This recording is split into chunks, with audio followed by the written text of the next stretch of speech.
Hello everyone, thank you for tuning in to learn more about our March release. My name is Tatiana, the Education, Training, and Engagement Specialist here at SpacesEDU.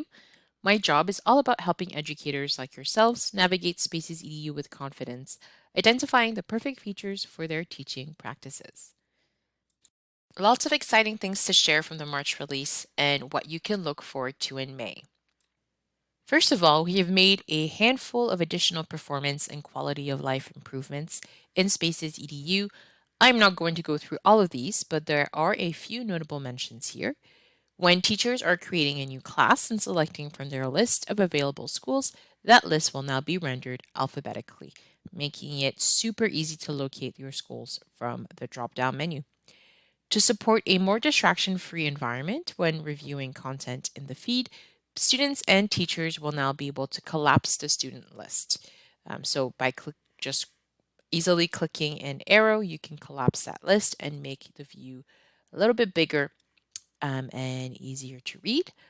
Within the Android and iOS apps, families can now click curriculum tags within posts to reveal more content around the specific tag set selected. This means that families will now be able to read the curriculum tag in its entirety when they click on it through the apps. All right, now let's get into the major updates. When creating in SpacesEDU, we recognize the challenges around crafting a specific narrative with your media attachments when you can't easily update the order of those media attachments in question. We're really excited to share an update to help you easily change that. Within posts and activities, both students and educators will be able to reorder their media attachments within the media carousel. You will now be able to order media in order of importance. Let me show you how you're able to manipulate media attachments and how they are displayed within SpacesEDU. What we're looking at the moment is a post creation dialog. So you'll notice at the top here, within the media attachments section, there are arrows at the bottom of each file. By clicking on those arrows, you're able to manipulate how the media are displayed here.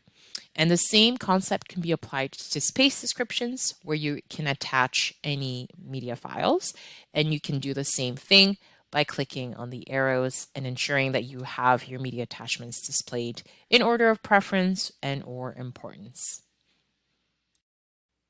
We have two updates in the proficiency report this release, making the data a bit more digestible, if you will. We understand that the proficiency report is incredibly valuable for quick insight, but there is also a wealth of data to explore.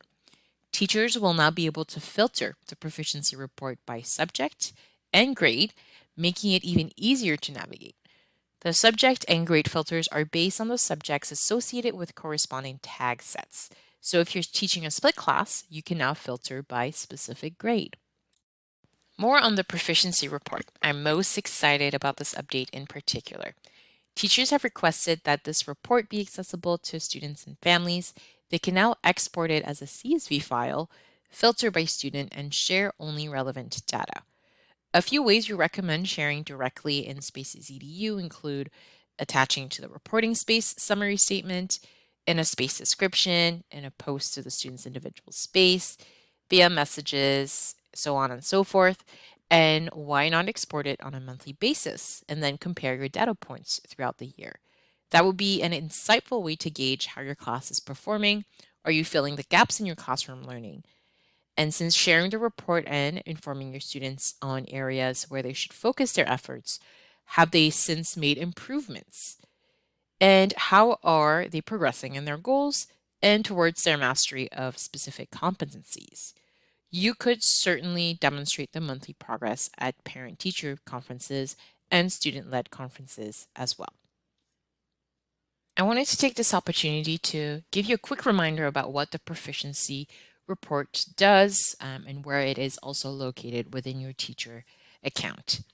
So with the proficiency report is basically a collection of all the assessment data within your SpacesEDU class.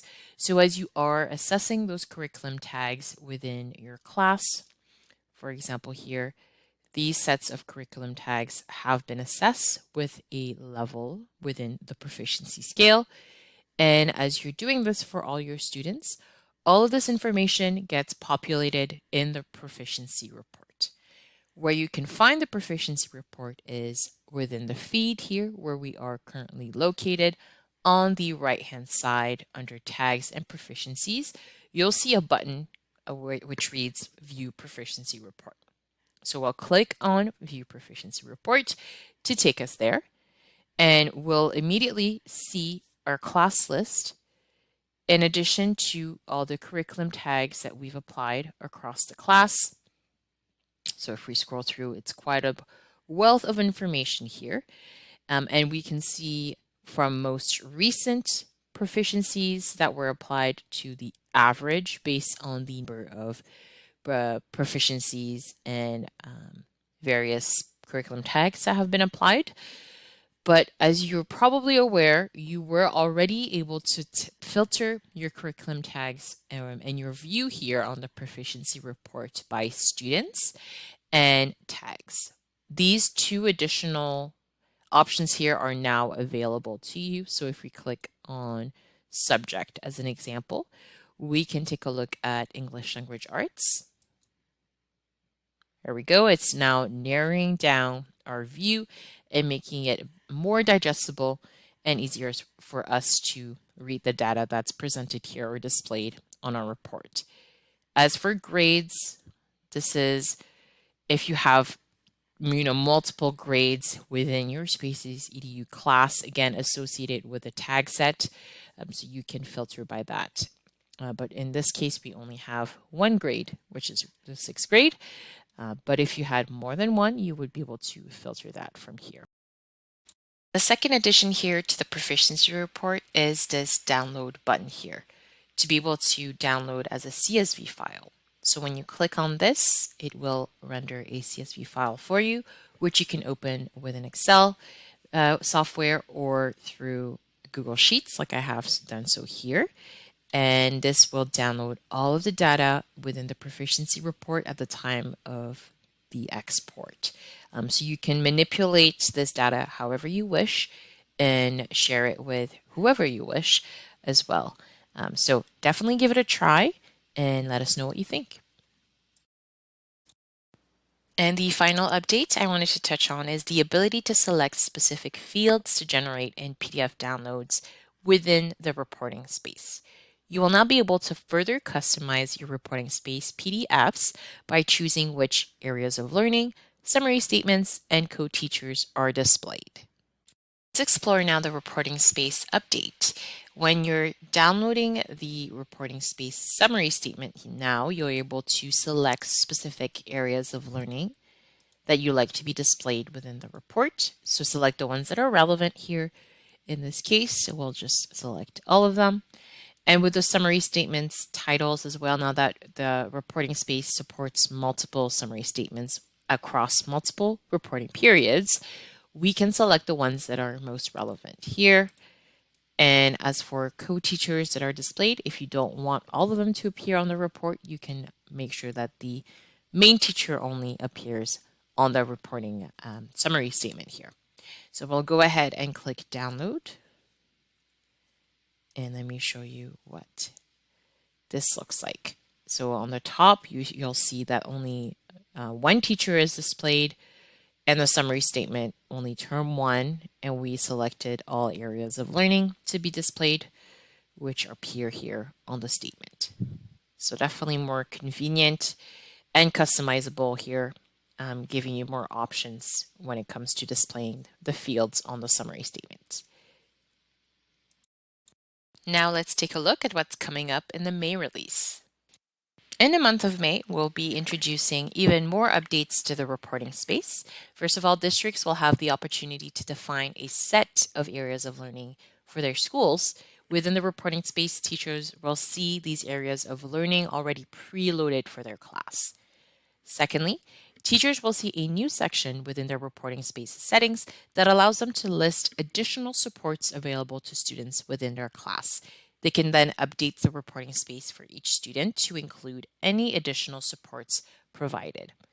And finally, accessibility in the product will see a big bump as we improve alternative text within SpacesEDU to better support screen readers. If if you're interested in staying updated with our product roadmap, I would highly recommend bookmarking it on your computer.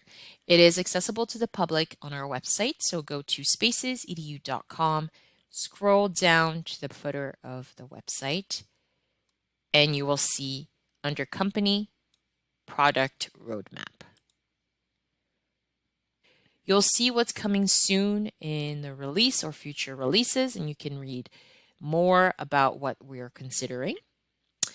And we can also here count on you for your input on ideas or features that we are currently assessing or evaluating for future releases. So feel free to go through those and provide your input.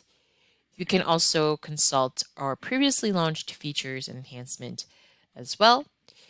And of course, if you have any ideas about how we can improve the product, or if you have new features that you'd like to offer here to our team as an idea, please feel free to submit here by clicking this button.